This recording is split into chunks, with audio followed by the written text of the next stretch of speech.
We have the Canon R6 II, the Nikon Z6 III, and the Sony A7 IV. And we're going to be comparing them because they're all $2,000 to $2,500.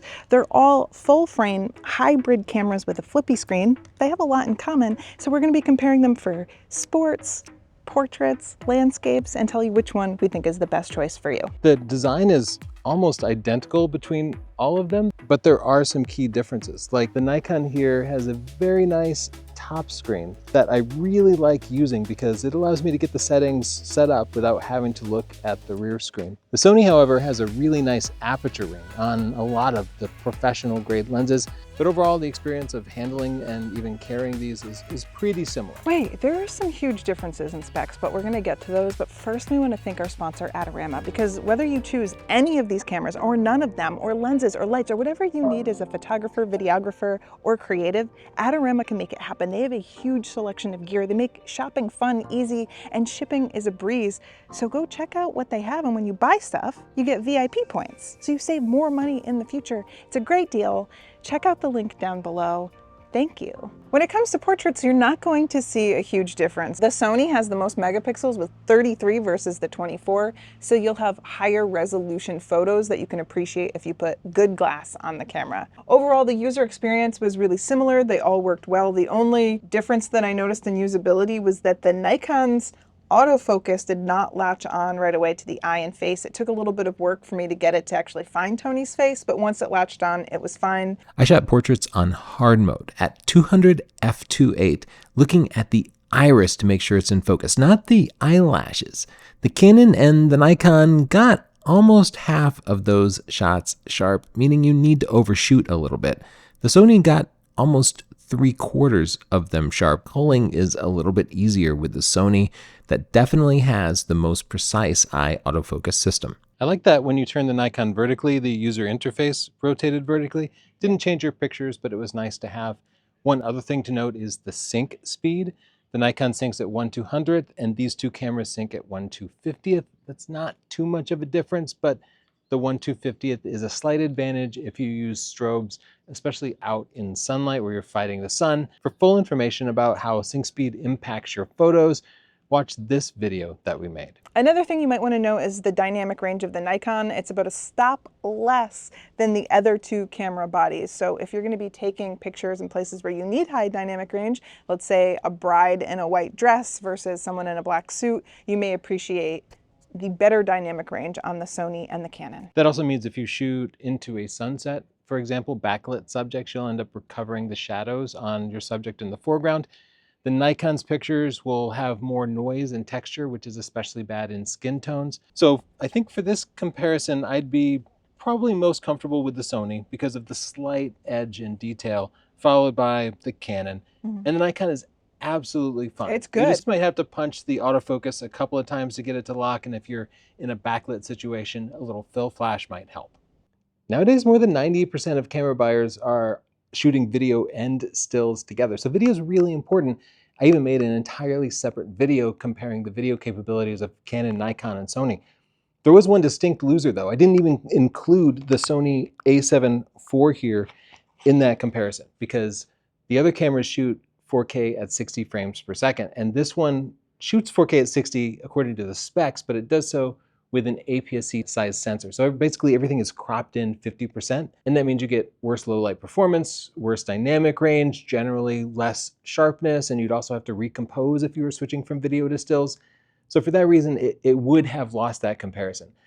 But the A7 IV, if everything else lines up for you, is still an excellent video camera. The video capabilities work great. It does 4K 30 full width, and that's what most people shoot anyway. When I was comparing the Canon and the Nikon, I would pick the Canon over the Nikon for video. I found the autofocus to be smoother, the low light was better, the video dynamic range on the Canon was significantly better, and the Canon will record video to 2 card slots. While all these cameras have 2 card slots in case you have a memory card failure, the Nikon, for some reason, only records video to 1 of those card slots, so I'd be a little nervous shooting any kind of professional video with it. But for more information, watch the complete video capabilities review. Now for the sports test, I want to see how many shots each of the cameras can get sharp while Chelsea there is running at me. The specs don't tell the full story because cameras often don't reach that maximum frames per second. So let's try it out.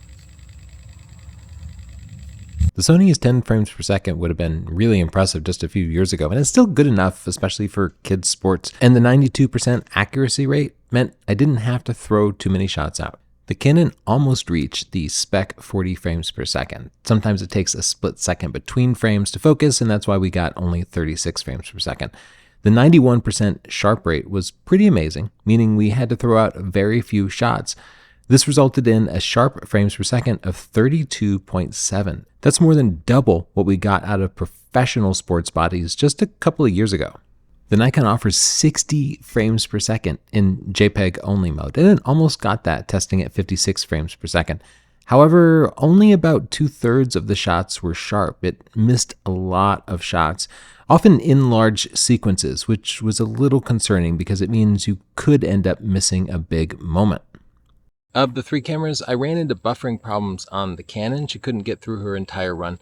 I think that's because the Canon uses 2 SD cards, which are significantly slower than the CF Express cards that are in the Sony and the Nikon. So if you are shooting the Canon in the highest frames per second, you really got to manage your buffer. That means that you lay off the shutter a little bit, you let it clear to the card so that you save a few shots for the big moment, that when the player suddenly goes for the goal, you don't want to be buffering. The truth is all 3 of these cameras are excellent, and where you're going to see the biggest difference in your photos is in technique, but also in other gear like lenses, flashes, things like that. So if you're looking to improve your technique, learn about the art of photography, and hone your skills, we happen to have books about that. We have this book called Stunning Digital Photography, and we include 14 hours of video training, as well as just a regular book where we teach you about composition and the art of photography and all the techniques like night photography, things that you might want to know. We also have a flash training guide, so if you're looking to take portraits and you don't know much about how to add fill flash or bounce flash to improve your photos, then we can teach you that as well. And of course, if you're looking to improve your photos with more gear, who isn't? You can get lenses, lights, and any other accessories that you might need for photography at our sponsor, Adorama. Not only is it fun and easy to shop there, but they have everything that you can imagine at great prices with good shipping. So check them out. Our link to Adorama is down below, and anytime you shop there, you get VIP points, so those points go towards future purchases where you can save more money. Thanks, Adorama, and thanks to you guys for watching. If you're going to be using your camera for travel, then the Sony has a few advantages that make it a little bit better for travel. First of all, the body tends to be a little bit lighter. Their lens options are smaller and lighter, and also it has the 33 megapixels, so you'll have higher resolution photos. But of course, that's not necessary, so if for some reason the other 2 options are better for you, they'll be perfectly fine for travel.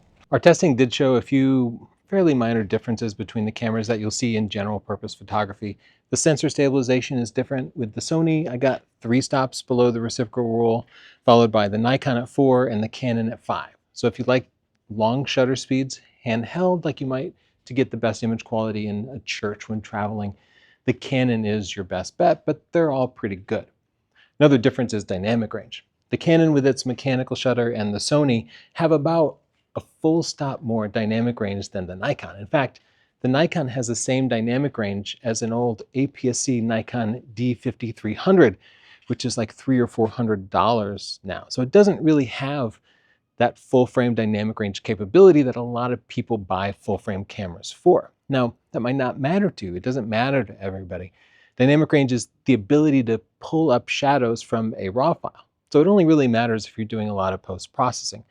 And if you're shooting landscapes, well, you should be bracketing your shots and combining them in post anyway, and in which case it won't matter.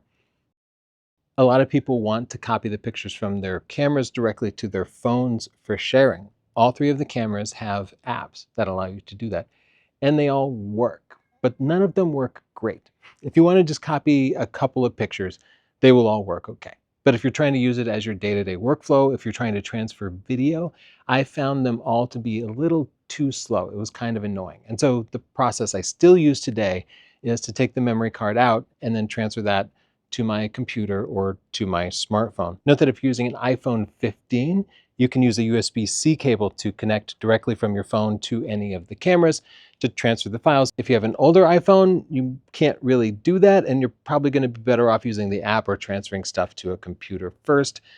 I do hope the manufacturers put some more work into improving the Wi-Fi performance of their next generation cameras. I got this outro. These are all cameras. You should get all of them. to make sure you're the best. Video shooter, because generally the autofocus and video performed a little bit better, but it was good at everything. I would recommend the Sony for landscapes and even portraits, because then the frames per second doesn't really matter, but you get more resolution. Yes, but it did fail in the frames per second. So if you're shooting action, I would heavily steer you towards either the Canon or the Nikon. Now, the Nikon has a higher frames per second, but the autofocus wasn't quite as accurate. So if I were shooting sports with one of these, I would pick the Canon. But the Nikon would also be fine. And I think that's what's great about this, is you really can't go wrong because they all performed pretty well. And thank you to our sponsor, Adorama. Whichever one of the cameras you get, or the lenses or the lights, Adorama has everything you need. Start at this link here, and that lets Adorama know that you heard about them through us, and that helps keep these unbiased reviews coming. Remember, we've never accepted a sponsorship from any camera or lens manufacturer. We just want to make sure that you get the gear that helps you create in the best way possible. And the best store is Adorama, because they're made of creators. Thanks for sponsoring us, Adorama. Don't forget to subscribe to see more tutorials and camera reviews coming up soon. Bye.